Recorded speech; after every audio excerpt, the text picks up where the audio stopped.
próximo sábado, dia 18, começa a primeira etapa da campanha nacional de poliomielite. Em Curitiba, mais de 100 mil crianças entre 0 e 5 anos devem receber as gotinhas. A segunda etapa da vacinação vai ser no dia 13 de agosto. No Dia Mundial do Doador de Sangue, o secretário de Saúde do Paraná, Michele Caputo Neto, e a secretária de Família e Desenvolvimento Social, Fernanda Richa, estiveram na EMPAR para apoiar a campanha Mais Doadores de Sangue, Mais Vida Saudável. O objetivo é incentivar o servidor público a doar sangue. No quadro Atualidades de hoje, Rodolfo Maia vai conversar com o deputado estadual Stefanes Júnior. Entre os assuntos estão a sua candidatura à prefeitura e a acusação de quebra da cancela da Assembleia.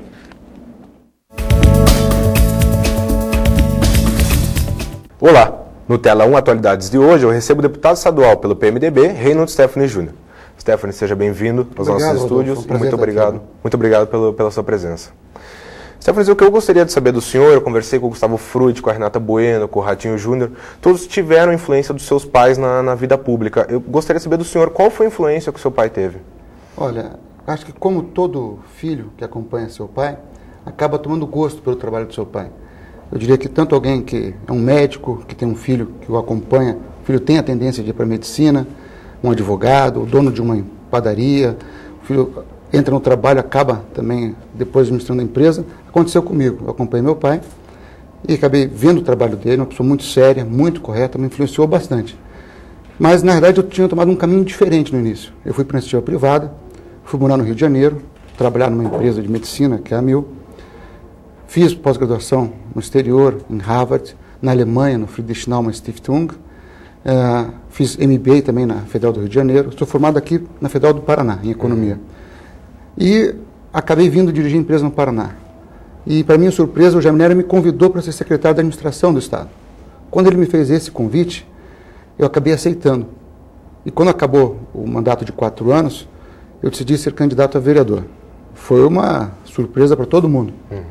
Mas eu, depois dessa experiência pública, eu falei, não, esse é o meu caminho. Por herança do seu pai. É, a influência dele, mas eu acabei tendo uma experiência muito grande na iniciativa privada. Depois, como secretário de Estado na área pública, eu falei, não, é isso que eu quero. E acabei daí indo para a política e, para minha surpresa, fui bem eleito como vereador. E agora sou deputado. Certo, e o senhor acredita que o próximo passo seja a prefeitura? Olha, esse é o meu sonho. Até porque as pessoas só vão poder me conhecer direito o dia que eu tiver a oportunidade de disputar uma eleição majoritária. Saber quais são as minhas ideias, aquilo que eu penso. E, deputado, o senhor foi acusado de ter danificado uma cancela na Assembleia para uma entrada de um assessor seu. O senhor danificou a cancela? Como é que foi isso? Olha, há um deputado, que é o Tadeu Venere, que ele vive da desgraça alheia. Quando tem uma desgraça alheia, ele se locupleta politicamente, que ele vai lá e pisa na pessoa. Ele tentou fazer isso comigo, mas para azar dele não tinha feito isso. Isso nunca aconteceu. Eu tinha levantado e abaixado a cancela para permitir que um funcionário meu entrasse, isso é verdadeiro. Mas abaixei e levantei. E ele foi me questionar isso. Eu falei, olha, Tadeu, se você mentir a meu respeito, eu vou contar uma verdade a teu respeito. E acabei contando que ele havia, depois da eleição de 2006, eu não era deputado, pedido um reembolso muito alto na Assembleia. No período de 40 dias, R$112 mil na época, o que equivale hoje, se eu não me engano, a R$170 mil corrigidos pelo Diese. É muito dinheiro. E o pior, vários fornecedores de campanha dele que estão lá no TRE são os mesmos fornecedores de notas fiscais que ele apresentou. Certo. O que eu gostaria de saber do senhor ainda sobre esse episódio da cancela, várias pessoas comentaram de que estavam lá presentes nesse momento e que a cancela foi danificada.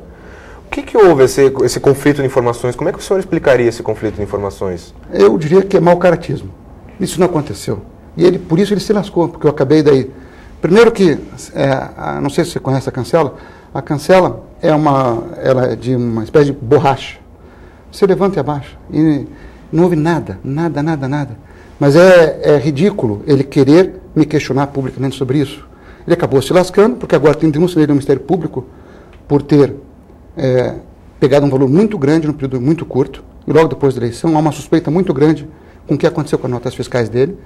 E também, uma das notas fiscais, vou até deixar com você, Rodolfo, está aqui, da Reprocet, que é fornecedor de campanha dele do TRE e depois fornecedor de nota fiscal para reembolso, despesa pública. Ele coloca aí calendário de mesa e calendário de parede. Isso é crime, isso é improbidade administrativa. Porque ele pegou dinheiro público para fazer brinde. Há senador como Humberto Lucena que foi cassado por isso. Mas ele vai responder não para mim.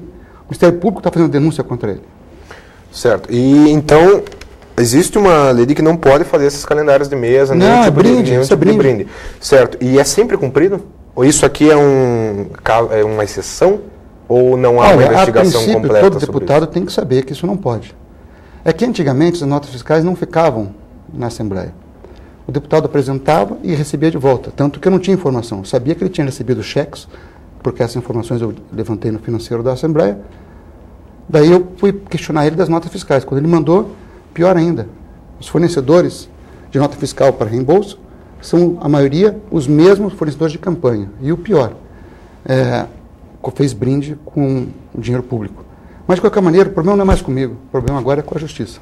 Certo. E quando ele esteve aqui conversando comigo, ele comentou sobre de que essa investigação, dessa denúncia do senhor, seria para tirar o foco de algumas investigações que estão sendo feitas a respeito do governo do Estado, ao lugar de umas aeronaves.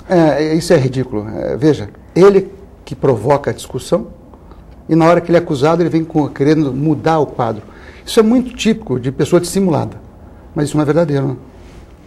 Certo, e então daqui para frente ele está no Ministério Público, né, como o senhor disse, isso. E já foi arquivado no processo? Não, como é que está ao contrário, o Ministério Público agora vai abrir o processo. Agora que ele vai abrir o processo. O seu foi arquivado? Não, ele foi na casa, entrar no Conselho de Ética, porque eu teria... Não, ele entrou no Conselho de Ética dizendo que eu tinha questionado ele, mas isso eu posso fazer. Isso é função do deputado questionar. Assim como está questionando outras coisas, de gastos do governo do Estado, eu posso questionar ele. Porque eu tinha suspeita, e pior, as suspeitas são verdadeiras. Mas o importante, Rodolfo, é que isso agora a Justiça vai cuidar. E ele vai ter que explicar não é para mim, mas para a sociedade como um todo através da Justiça. Foi uma surpresa para o senhor ele ter essas notas desde 2006?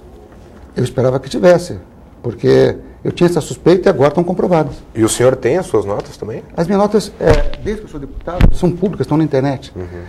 Porque, como eu falei, quando eu não era deputado, a pessoa apresentava as notas e pegava de volta. Agora, não. Naquele portal de transparência, você vai lá e vê todas as prestações de conta mês a mês. Então, eu nunca tive esse problema. Entendi.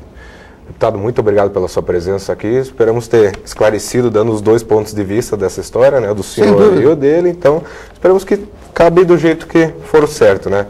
Eu conversei com o deputado estadual Reinaldo Stephanie Júnior, do PMDB. Na semana que vem eu volto com mais atualidades para você. Até lá!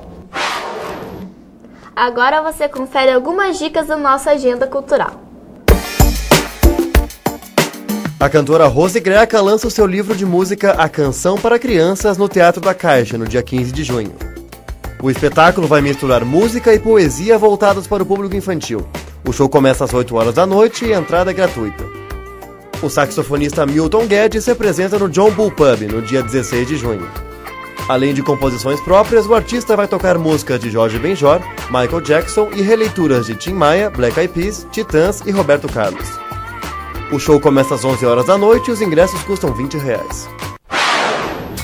No próximo bloco, uma entrevista com o professor de design Jorge Tamura. O Tela 1 vai para um breve intervalo.